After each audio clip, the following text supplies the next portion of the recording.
Hola, ¿qué tal? Buenas tardes, ¿cómo están? Espero que estén todos bien. Vamos a continuar, a terminar hoy con lógica. Quería estas dos tablas para que no quede incompleto el tema, pero no se las di el otro día para no llenarlos de teoría y que parezca más difícil el tema, ¿no? La idea era, como no se iban a usar tantos, que no le di todo junto. Las dos tablitas que nos quedaban por analizar son la disyunción excluyente, que era el O, pero ¿se acuerdan que yo les di como ejemplo? No sé, te espero en la estación de Morón o de Aedo. Una cosa o la otra, no lo puedo esperar en los dos al mismo tiempo. O X vale 1 o X vale 4. O vale 1 o vale 4, no puede valer los dos al mismo tiempo. Entonces, si valen los dos al mismo tiempo, es falso, eso no puede ser. Va a valer cuando P es verdadero y Q es falso, o cuando P es falso y Q verdadero. En esos casos son verdad. La proposición es verdadera, cuando uno de los dos es verdadero. Y si yo digo una cosa o la otra y las dos son falsas, también va a ser falso. Así que esta va a ser verdadero cuando uno de los dos es verdadero. Y va a ser falso cuando tienen el mismo valor de verdad. Verdadero, verdadero, o verdadero, verdadero, o falso, falso. En esos casos, la proposición resulta falsa. Pero ya digo, no lo vamos a utilizar mucho, pero no quería que el tema quede incompleto, ¿no? Porque si no parece que doy la mitad. Y el sí, solo sí, es sí, solo sí, tal cosa, cuando las dos son verdaderas o cuando las dos son falsas. ¿Sí? Esto se puede deducir también, perdón, acá me quedó del otro cuadro, esta es doble implicación. Doble, bien. La doble implicación, entonces repito, cuando tienen el mismo valor de verdad, es verdadera. Si son ambas verdaderas o si son ambas falsas. Esto a veces se deduce también de la implicación, porque esto significa P entonces Q y al mismo tiempo Q entonces P. ¿Sí? Si uno analiza esa tabla también llega a este resultado. Pero bueno, no vamos a profundizar mucho, la idea era que no quede incompleto el tema, no me gusta que quede por la mitad.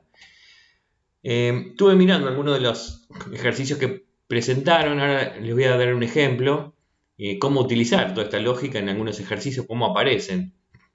Algunos de los que presentaron es como que está bien, lógica está en todos los ejercicios, indirectamente, pero algunos son demasiado de sumar o restar, o sea, cuánto me falta para llegar a tanto. Algunos son muy directos como hacer una resta o hacer una suma, por más que sea un nivel de los primeros años, pero los problemas que han planteado muchos no se ve tanto la lógica, sino se ve más bien operaciones o conteo a veces, ¿no? Que contando pueden llegar a eso.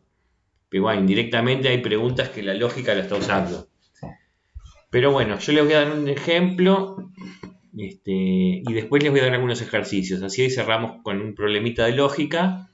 Y en la próxima ya quédense tranquilos, tranquilas, que vamos a empezar un nuevo tema de matemática, pero vamos a hacer una clase sincrónica, sin nada cambia los planes, porque a veces pueden ocurrir cosas, pero la idea es que el próximo viernes tengamos un encuentro sincrónico por Zoom o por Teams.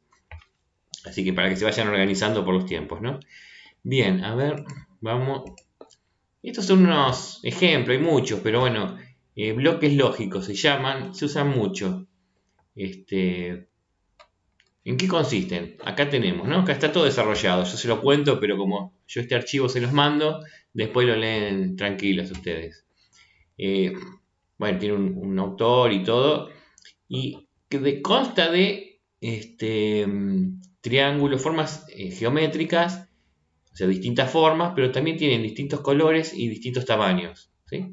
O sea, acá tiene forma, color, tamaño, grosor, y sirven para seleccionar, comparar, clasificar, ordenar.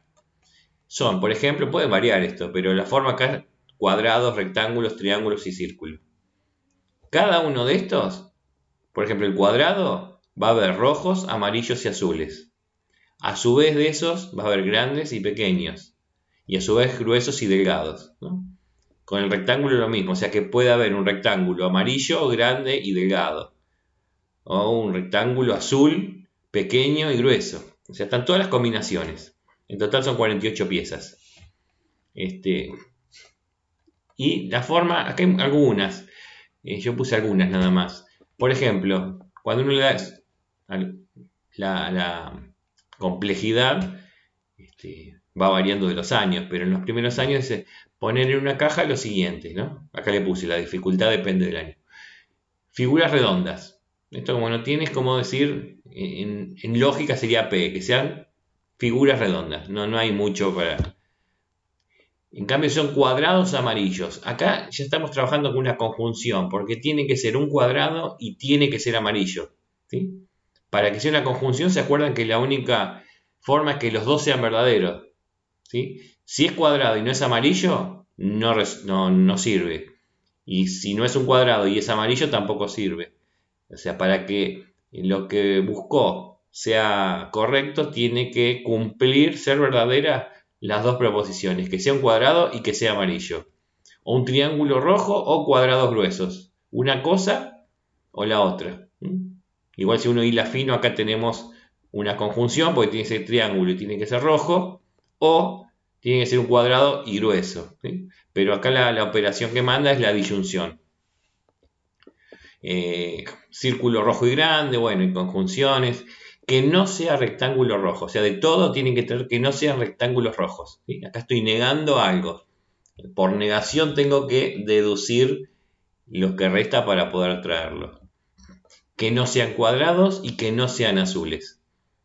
O sea, acá tenemos una conjunción por el i con dos negaciones. O sea, es lo mismo que vimos, pero hecho en un juego. Que tienen que ir a... Tráiganme una figura que no sea cuadrado y que no sea azul. Directamente estamos usando lógica. Que no sean amarillos. Y después pueden estar, por eso se llama condicional también, como una condición. Si pongo un cuadrado, también debo poner una figura pequeña y gruesa. Por ejemplo, acá estaríamos con una implicación. Si hago tal cosa, entonces tengo que hacer otra. ¿Sí? Hay muchos juegos de este tipo, pero quería mostrarle algunos. Acá hay muchos, voy a ir rápido para no cansarlas. Por ejemplo, esta es otra consigna, ¿no? Sacarán una pieza y deberán hacer lo que ella representa. Por ejemplo, ya tienen que saber que cuando sacan un cuadrado tienen que saltar. Cuando sacan un triángulo tienen que sentarse, por ejemplo. Eso ya está convenido por el grupo. Entonces, un alumno salta y aplaude, por ejemplo.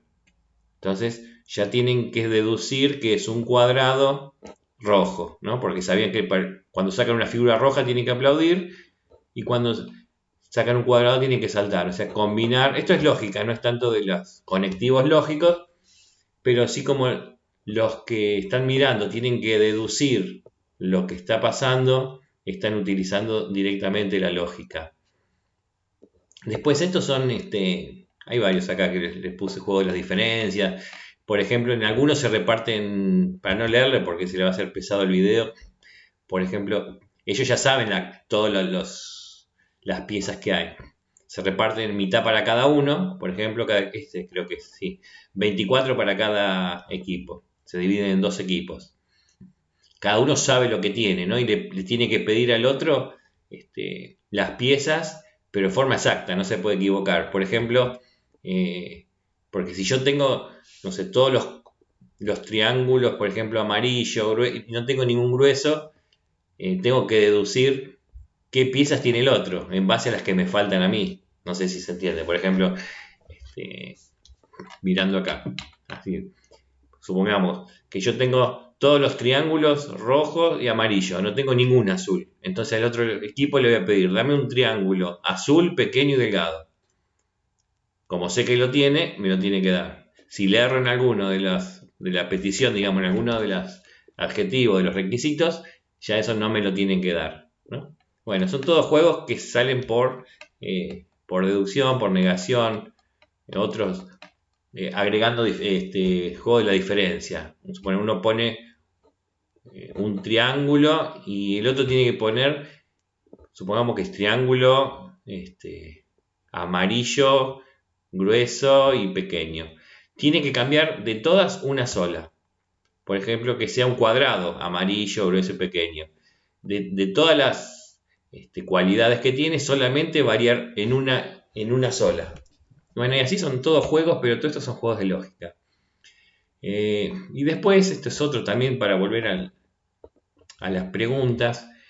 Por ejemplo, en una soga en forma de círculo, de redondel, hay círculos Y las preguntas, por ejemplo, a ver, formado con una cuerda, si los leo así queda más preciso. Encierre dentro del redondel, formado con una cuerda, lo que yo le decía, todas las piezas que sean círculos y solo círculos, ¿no? En otro redondel, colocar las piezas que sean azules y solo azules, solo estas. Después que sean círculos azules. Entonces, en algunas de los círculos se pueden superponer, porque puede ser círculo y puede ser azul. Y así, según como uno arme la actividad, hay círculos que van a tener una cosa sola, hay círculos dos o tres círculos que van a compartir un espacio común. Y después las preguntas sobre eso serían: ¿es necesario que un bloque sea a la vez círculo y azul para estar dentro del redondel? ¿Es suficiente? Y uno, bueno, preguntando, estas son condiciones de suficiente y necesario que no llegamos nosotros a ver. Generalmente cuando es en forma presencial sí se llega a esto. Pero bueno, yo esto ya que lo tenía en el archivo se los adjunto como para que quede de material para cuando lo necesiten. Y bueno, después otras series lógicas que le llaman, que quizás en algunos ya vi que me mandaron. Pues este video lo estoy haciendo a la mañana y estuve mirando algunas de las tareas, de las consignas que enviaron, ¿no? De las actividades que encontraron. Y estas son muy típicas, las que son, generalmente le llaman víboras, pero son las secuencias que tienen que encontrar el número que falta, ¿no? A veces hay dos incógnitas seguidas, a veces hay una y una. Esto sí es puramente el nivel, depende de en qué grado están, porque esto se puede trabajar hasta en secundario, primario, o sea, en cualquier momento, según la secuencia que yo le ponga, está la dificultad. Por ejemplo, acá, si tiene 156, cuando son muy de primer grado, se le ponen directamente 1, 2, 3, 4, 1, 2 vacíos, que continúe la secuencia. Pero son todas secuencias. Acá va de 2 en 2, por ejemplo, ¿no? Entonces tienen que ir completando de 2, no, va creciendo. Esta no, era otra, la de 2 en 2. Esta va de 2, de acá a acá, bajó 4, de acá a acá bajó 6, o sea, de acá a acá va a bajar 8 y así sucesivamente. O sea, la puede 4, 5, 6, 4, 5, 7, 10, ¿qué me va a faltar? Y bueno, van completando. Esto es la dificultad. A ustedes calculo que no le va a costar mucho, pero si tienen ganas, la pueden hacer. Yo acá después les puse 2 o 3 para ustedes, ¿no? De un poquito más complicaditas, porque esto supongo que lo iban a saber hacer. Pero no está de más que lo completen ustedes. No es para presentar esto, obviamente, pero complétenlo así ya les queda resuelto. Está linda esta caja, ¿no? Pero se van a dar cuenta enseguida cuál es. Entonces, estos son también actividades donde se emplea la lógica para ellos, porque tienen que pensar, deducir lo que se está haciendo. No es una cuenta sumo o resto directamente. Tengo que ver qué es deducir lo que estoy haciendo. Y acá le puse esas series para ustedes, ¿no? 3 series que les voy a mandar, que las resuelven ustedes. Las pueden comentar en el foro si quieren, pero esta semana no tenemos nada para presentar. O sea, no hay ninguna actividad para presentar. Es todo para que lo resuelva. Esto generalmente lo hacemos en el aula, es más rico, ¿no? Porque uno debate, pregunta, es otro ambiente. Pero bueno, no nos queda otra. Lamentablemente nos tenemos que adaptar a los tiempos que estamos viviendo. Entonces, estas 3 series las terminan ustedes y este problemita también, ¿no? Acá tienen que decir, 3 hombres tienen 2 trabajos cada uno. El chofer es admirador del músico, el músico y el jardinero acostumbran a ir de pesca con Juan, el pintor le compró una botella de whisky al abogado, el chofer es el novio de la hermana del pintor, Jorge debe al jardinero 1000 pesos, Javier venció a Jorge y al pintor jugando al tejo, y uno de ellos es peluquero. Y no hay 2 que tengan el mismo trabajo. Entonces tiene que poner cada uno de ellos qué hace cada uno. O sea, las 2 profesiones que tiene cada uno. Esto como para que se diviertan un poco. Repito, es mucho más rico hacer esto en el aula, pero están solos. Ahora cada uno en su casa, dedíquele un poquito a romperse la cabeza. Y esto sí, esto es lógica pura, pero ya para el nivel de ustedes. Pero hay este mismo que le doy como ejemplo. Algunos lo encontraron, también mandaron. Con cosas mucho más simples. No sé, Mercedes es más alta que Juana, Juana es más baja que Pedro. Y cómo es, bueno, esas más simple es este mismo ejercicio, pero llevado al nivel de primaria, ¿no? O sea que esto es un ejemplo, pero está pensado para ustedes, no tanto para los chicos. Pero es un ejemplo de lo que le pueden dar también. Bueno, hoy dejamos acá y repito, si no hay ningún imprevisto, nos estaremos viendo la próxima semana, ¿no? Que tengan buena semana y bueno, cualquier duda estamos en contacto por el foro. Chao.